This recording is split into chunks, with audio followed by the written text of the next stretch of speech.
Oh yeah, baby, I'm back. Y'all know what time it is, man. Yo, what it do? SRT gang. Get your boy with the fat swaggy reacts, and we are back with another reaction video. Man, it felt like I ain't do that in a while, bro. Like I know I've been gone, man. I know I've been gone. Like I haven't been uploading or whatever lately, man. Because I'm not even gonna lie to y'all, man. Like I've been working like crazy lately, man. I got two full-time jobs now, so it's kind of like difficult, like for me trying to find time. Because by the time I be getting off, I be like super tired, and I gotta be up in a few hours. So it's kind of like, damn, bro. Like I really want to upload for y'all, but y'all seen the upload today, bro. Mr. Ballen undropped the video, bro. Like, listen, bro. I would have had it out sooner, but when he dropped, I was literally at work, so I was like, damn. I'm salty that I ain't gonna be able to give it to you guys like as soon as he dropped it. You feel me? But now I'm here, bro. Like y'all know, I'm always gotta deliver with a Mr. Baller video, man. Like one of the most entertaining channels on YouTube, man. For real, for real. But today we're gonna be checking out most. I'm damn like most like Malibu's most wanted, bro. Now, I don't know what to expect in this joint now, but when I first saw the title, bro, I was thinking of like Malibu's most wanted, like the movie. That shit was hilarious, bro. But like, share, comment, subscribe, man. Enough of me talking. I'm trying to get this video to 300 likes. I'm trying to reach 100K, man. So share the video, man. And make sure you guys are tuned in every night when I drop one of these. You know what I'm saying? So let's get into it, man. Again, like, shouts out to Mr. Ball. Let's go. On June 21st, 2018, an experienced outdoorsman packed up his two young kids and they headed out to this beautiful park in Southern California for a fun-filled summer weekend of hiking, camping, and adventure. Little did they know there was an evil presence lurking in that park. But before we get into that story, if you're a fan of the strange, dark, and mysterious delivered in story format, then you've come to the right place because that's all we do, and we upload once a week. So, if that's of interest to you, when the like button is at work, release a horde of angry emus into their house. Also, please subscribe to our channel. Listen, bro, you do that to my house? Oh yeah, bro, all hell's about to break loose. Don't play with me, bro. I'm barely not even here now as it is. At work, release a horde of angry emus into their house. Also, please subscribe to our channel and turn on all notifications so you don't miss any of our weekly uploads. Okay, let's get into today's story. Let's go.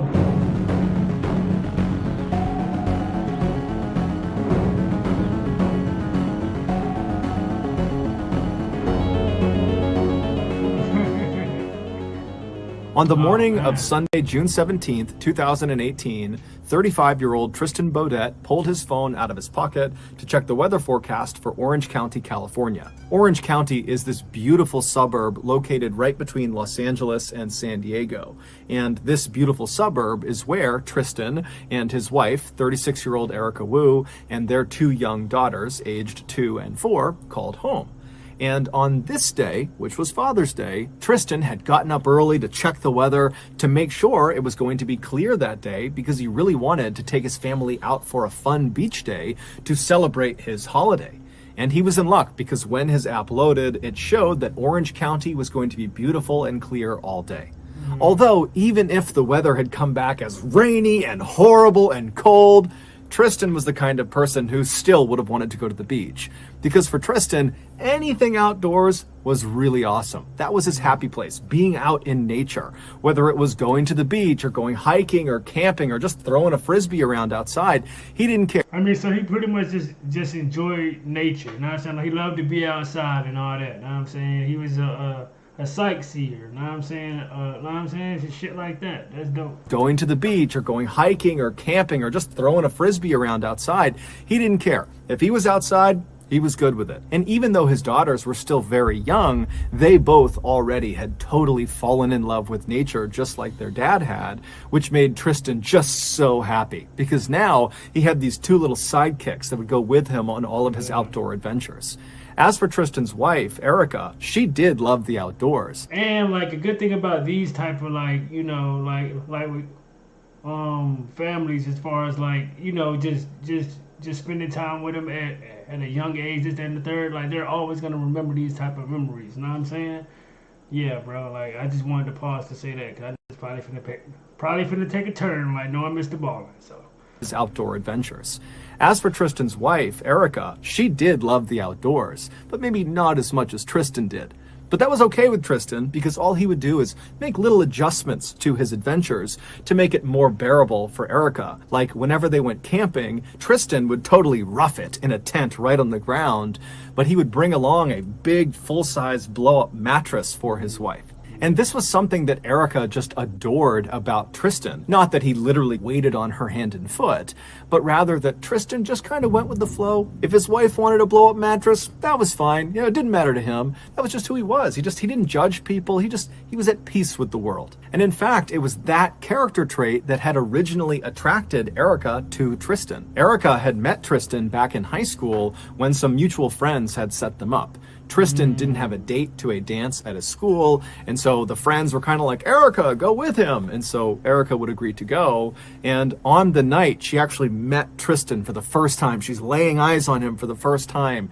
He was a sight to behold. Man, so that was pretty much love at first sight type of thing. You know what I'm saying? Like, oh man, like love at first sight, like high school sweethearts now. You know what I'm saying? First time, she's laying eyes on him for the first time. He was a sight to behold. The summer prior, he had sprouted up like 4 inches or so. So he's super tall, but his body hadn't quite filled out yet. So he's super lanky looking, and he was totally overdressed for this dance. He had on this full tuxedo, and he was not remotely self-conscious. He was only psyched to have a date to this dance.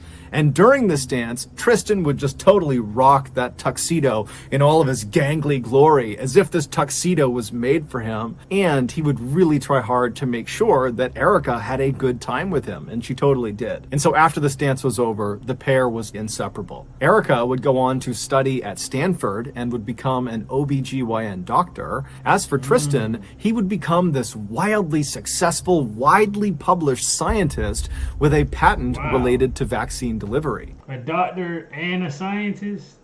Whew.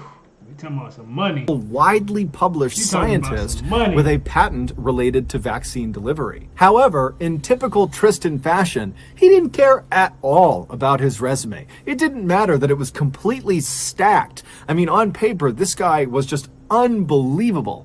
But Tristan never changed his personality. He never changed anything about himself. In fact, his scientist colleagues, who adored him, they used to think it was hysterical that this brilliant chemist who was on the cutting edge of various cancer treatments and all this crazy research, that guy was actually this big mellow type person who wandered around the lab and started most of his sentences with, "Dude."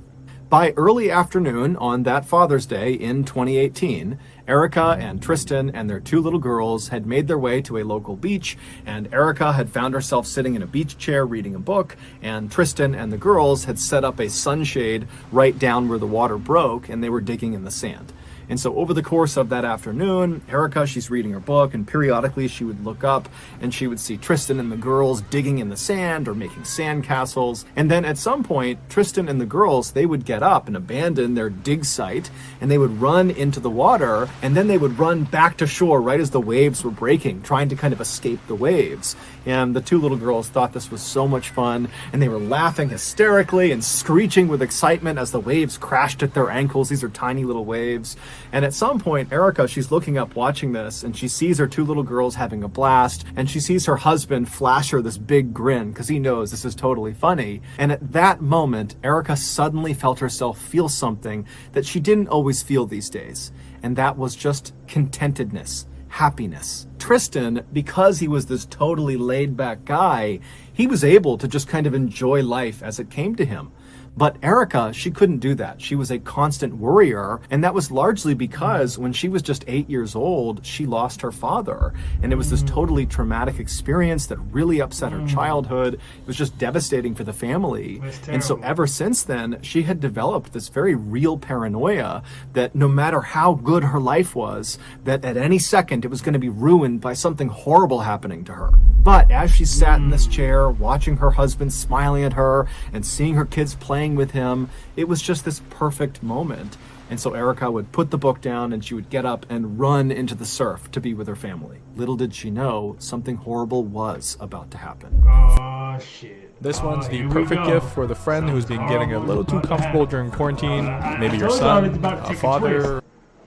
Oh man, 4 days later, on June 21st, Erica was home studying for this big medical exam she was scheduled to take the next day. But at the house with her was her husband and her 2 little girls. And so the house was totally chaotic and loud, and it was obvious to Tristan as he looked over at his wife that she was really struggling to focus. And Tristan also knew that they were a week away from moving. They were moving to San Francisco. They had just put a deposit down on a house. They had some family up there, so it was a smart move to make.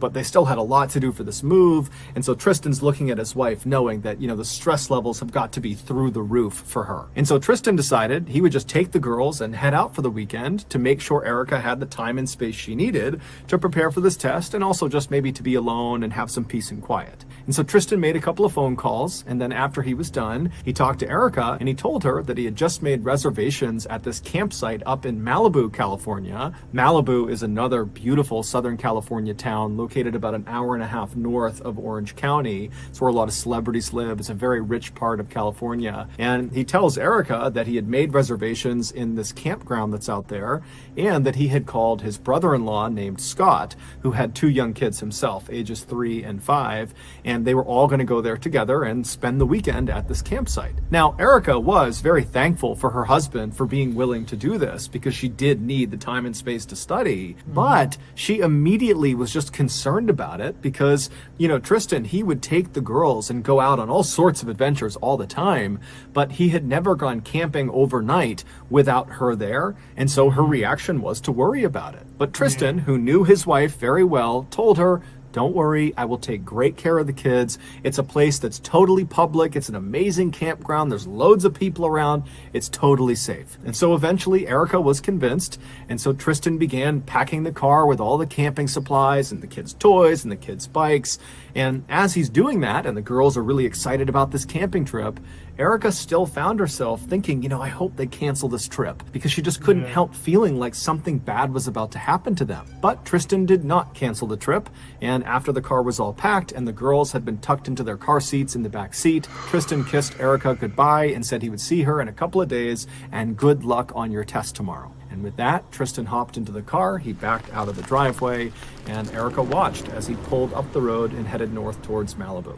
After studying well into the night, Erica finally went to sleep, and then the next morning she got up early because she was nervous about the test, she was anxious about her husband and her kids, and so she's up early and she's getting ready, and as she's getting ready, she hears a loud knock on the front door. She looks at her clock and she sees it's 6:45 in the morning, and there was no reason for anybody to be knocking on her door that early in the morning, maybe unless it was Tristan, but he wouldn't be knocking on the door, he'd just be coming inside. And so apprehensively, she walked out of her room and went to the front of the house, and then she opened the front door. And as soon as she saw who was standing there, she knew something was wrong. The police, the cops. Stop leaving us in suspense! This video is sponsored by BetterHelp. Every day I spend... Stop leaving us in suspense like that, Mr. Ballen. Stop it. Jesus. kids telling these... Oh, man, bro. He gotta chill with this, bro. He be leaving us in suspense. Below in the description.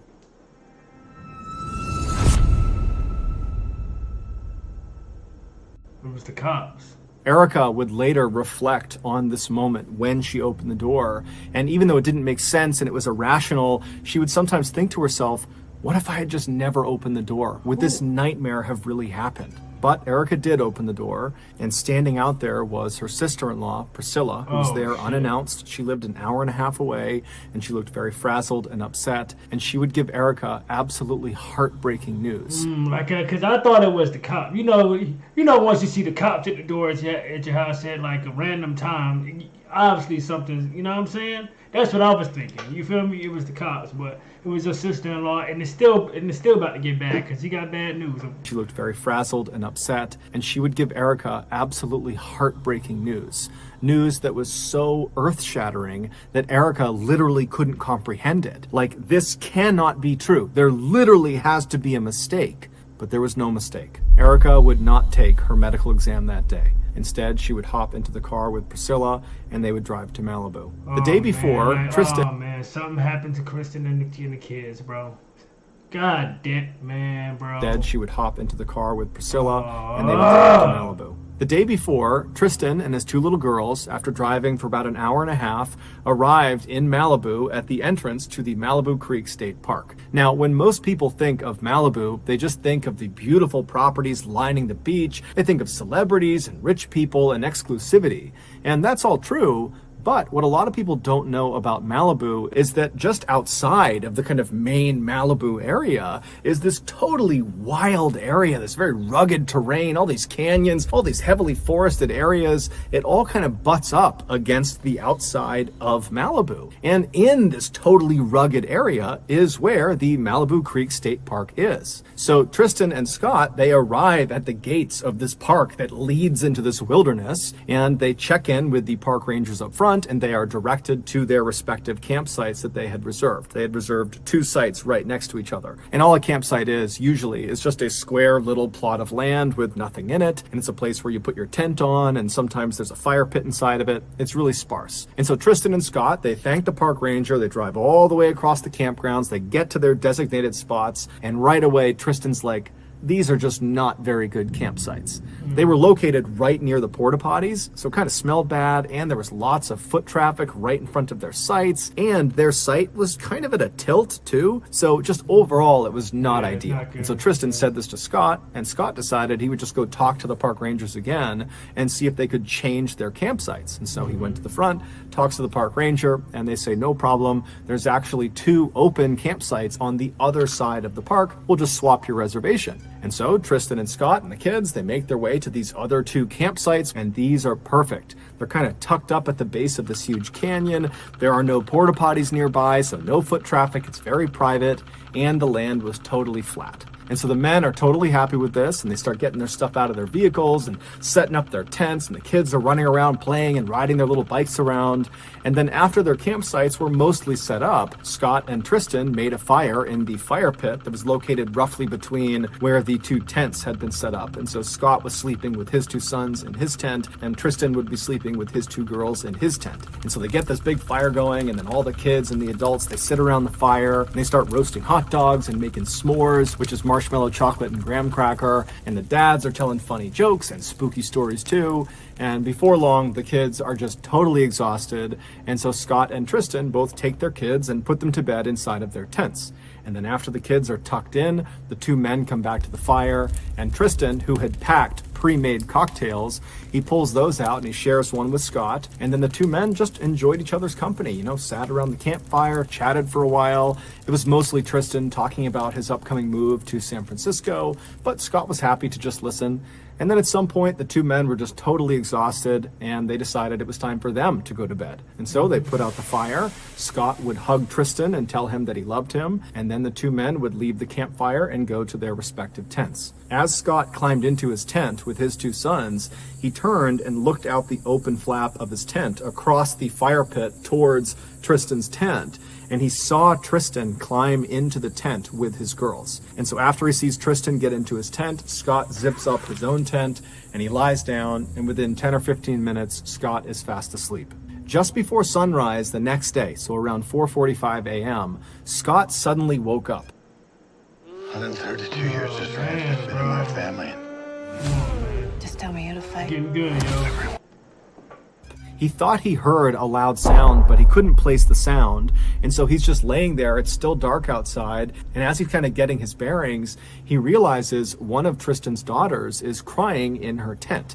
Now, this was not cause for alarm necessarily, because Scott just thought, you know, whatever she was upset about, Tristan would certainly calm her down any minute and she'd be okay. But as Scott was laying there with his 2 sons sleeping right next to him, Tristan's daughter just continued to cry. Now, Tristan was a famously heavy sleeper, and so Scott was thinking, okay, you know, he just must not be awake, and so that's why he's not able to comfort his daughter. And so Scott would carefully get up, he'd unzip his tent, you know, he'd be careful not to step on his sons. He went outside, and outside it's cold, it's dark, he cannot see inside of Tristan's tent. There's no windows on it, and so he just walks over, and by the time he gets to the tent, he can hear clear as day Tristan's daughter is still crying. And so Scott kind of loudly but still whispering says, "Hey, Tristan, wake up."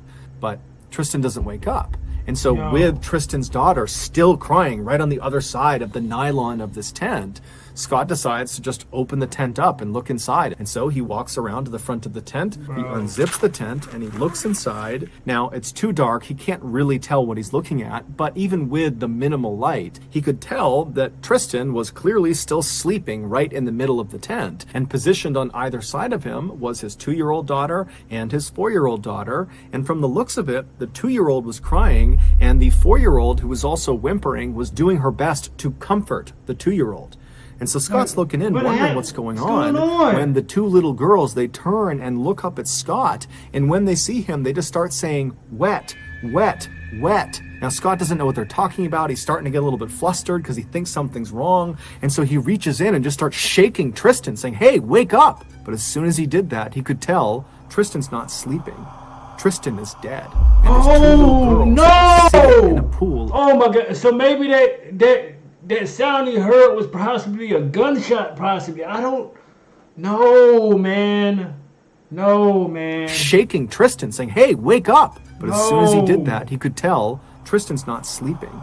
Tristan is dead, and his 2 little girls are sitting in a pool of his blood. Right before Scott had woken up, someone who was standing near the campsite had fired a gun several times, and one of their bullets went into Tristan's tent and struck him right in the head as he slept next to it. Oh my God, bro.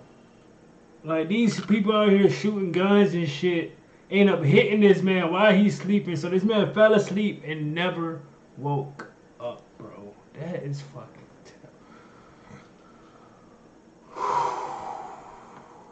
Bullets went into Tristan's tent and struck him right in the head as he slept next to his daughters. Roughly 2 hours after Tristan was killed, Priscilla showed up on Tristan's doorstep to tell his wife, Erica, what happened, that her little girls were about to grow up without a father, just like she did. This news absolutely destroyed Erica. And I forgot all about that with Erica and the same thing. Oh my God, bro. What? Because she lost her father at a young age as well. Just like she did. This news absolutely destroyed Erica. A 42-year-old man named Anthony Rauda would be arrested and charged with Tristan's murder. Rauda had a long criminal history, and at the time of Tristan's murder, he was living illegally in this park up in the canyon nearby, and when he was arrested, he was in possession of a gun that was ballistically linked to the bullet that killed Tristan. His trial is still ongoing because Rauda keeps firing his defense attorneys, which delays the trial. While Rauda has said he's innocent, he didn't do this, his behavior in court so far has not made him look any more innocent. He has been so violent and erratic during the initial court proceedings that when he goes into court, they have to strap his wrists and his legs into a chair and put what's called a spit hood over his head, which prevents him from spitting on people and biting people. Yo, see, dudes like this, bro, yo, I can't stand dudes like this, bro. Like, come on, bro. Like, you over here acting out, doing all this shit in court, firing your attorney, like delaying the process of you being fucking guilty. Like whether it was on purpose or not, you still killed the man, bro. Regardless whether you meant to do it or not, you still did it, bro. So just deal with the fucking consequences, bro. Over his head, which prevents him from spitting on people and biting people. Assuming he was the shooter, that he was responsible for shooting Tristan, which most people believe he was, and there really is an enormous amount of evidence that supports this, but again, his trial is still ongoing. But if we assume he was the shooter, the theory is it was completely random. He did not know Tristan. Okay. He basically okay, but you're still just firing shots randomly, like at a known, I'm guessing, like, you know, campsite or whatever. Like, you're there, like oh my God, bro. Like, you're there, like you're not even supposed to be there. You know what I'm saying, for one. So it is what it. If you're firing shots, doesn't matter, again, like whether you meant to do it or not. A person still died, bro. Regardless, like just off of your random shootings, bro. was completely random. He did not know Tristan. He basically just fired his gun either intentionally into the tent or recklessly, and he just happened to fire into the tent. But either way, one of his bullets struck Tristan in the head and killed him, meaning Tristan was literally just in the wrong place at the wrong time. And if this case wasn't heartbreaking enough, one more distressing detail is that this shooting was not the first shooting in or around this campground. Yeah, like, and I was just about to say that, like I'm pretty sure this is probably not the first time that, you know, he was just probably just firing shots around. And why are you firing shots in the first place, my guy? It's another question. Like, why? This shooting was not the first shooting in or around this campground. In the year leading up to Tristan's death, there were an astounding 6 other shootings, 2 of which happened literally in the campground right where Tristan was killed. Now, none of these other shootings were fatal, but in all 6 cases, the shooter or shooters were never caught, and the Malibu police just kind of didn't investigate. It wasn't until Tristan got shot and killed in this campground that the stories of all these other shootings that never got solved came out, and people are looking on a map. Like, and that's another thing, bro. Like, why not investigate? It doesn't matter if it's like, it's been 6 shootings already, bro. So why not just go ahead and investigate what the hell is going on around this campsite? Why are people constantly getting well, not people, but like, why is it constantly just shots being fired off randomly? Like, who's doing this? You know, like, why not investigate? If y'all would have investigated and found him in the beginning, like, I'm like, Kristen would still be alive with us right now, bro. All these other shootings that never got solved came out, and people are looking on a map saying, wait a minute, there's all these shootings unsolved with a rogue shooter or shooters out and about right here, right over this campground, and we haven't shut down the campground, and we haven't told the public that there's potentially a uncaught shooter roaming around this campground? Why is that? Like, now, the answers to those questions we don't know now, but they will likely come out during Anthony Rauda's trial, where he's being charged not only with killing Tristan, but also for all of those other shootings. In the meantime, Erica has filed a $90 million lawsuit against several agencies, saying that her husband had no idea there was this threat of an uncaught shooter at that campground. Yeah, like, and I feel like the campsite should have had something like signs up or something, like, or just shut it down in general, whatever. Like, if you guys know that shootings are going around, you have people here all the time, you have children here all the time. Like, bro, just shut it down at this point, bro. Like that. Man, this is crazy. Or at least tell the public so they can stop from coming, you know, bringing their families up there, bro. Like, what? That her husband had no idea there was this threat of an uncaught shooter at that campground, and had authorities put any sort of warning up, Tristan never would have taken his kids inside of that park, and he would be alive today. Her lawsuit is still ongoing. Exactly, man. That's crazy, man. Like, after watching our videos, people often approach me and ask, you know, how can I help victims and their families? Well, now we have a great answer for you. The Mr. Ballen Foundation. The Mr. Ballen Foundation is a registered 501c3 nonprofit that makes it as easy as possible for you to join me, my family, my team in supporting those whose lives have been most impacted by violent and heinous crime. We have already given $150,000 to victims and their families, including a $25,000 donation made in Tristan Beaudet's name to the Experience Camps, which is a program for children who have lost a parent or both parents. Monthly donors to the Mr. Ballen Foundation Honor Them Society receive free gifts and exclusive invites to special live events. But the real reward is helping to create a new ending for victims of violent crime. Go to mrballen.foundation and click on Get Involved to join the Honor Them Society today. If you got something out of today's episode, remember we also have a podcast called the Mr. Ballen Podcast. Yeah, like, I haven't forgot about that, guys. You guys want me to react to Mr. Ballen's podcast? Let me know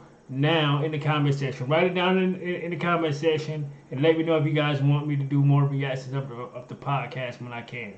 that puts out weekly content, including brand new, never before heard stories that are podcast exclusives on Monday mornings. Again, it's just called the Mr. Ballen Podcast, and you can find it on Spotify, Apple Podcasts, Amazon, Google. Anywhere you find your podcasts, you can find this one. We also have two additional That's fire, bro. Like, that's fire. YouTube channels. One is called Mr. Ballen Shorts, and the other is called Mr. Ballen en Espanol. We put out near daily content on Facebook and Snapchat. Those channels are just called Mr. Ballen. If you want to get in touch with me, please follow me on any major social media platform. My username is Mr. Ballen on all of them, and I really do read the majority of my DMs. Hey, man, shouts out to Mr. Ballen, man. He's out here working, man. But I want to just go ahead and just keep this up for you guys. If you guys want to go like help out like Mr. Ballen in any kind of way, you know what I'm saying, donate and just help out these families, man. Just help out these families, man, that you know, like lost their loved ones, man. Like rest in peace to the Christian, and like prayers up to his family, man, to Erica, like, and his two beautiful daughters, man.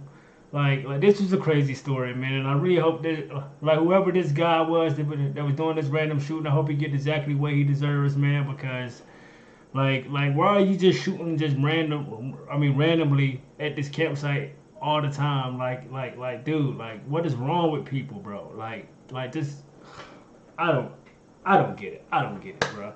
Like, share, comment, subscribe, gang, and like tell me how you guys feel about this, man. I will be trying to upload a lot more, man. I just been working, man, like 2 full-time jobs, man, but I'll definitely be locked in more with you guys as soon as possible, man. I love y'all, gang. Make sure you guys are tuned in when I drop another one, man. Hopefully you guys are still here watching with your boy, man. And SRT gang, I am out this thing, man. Let's get it.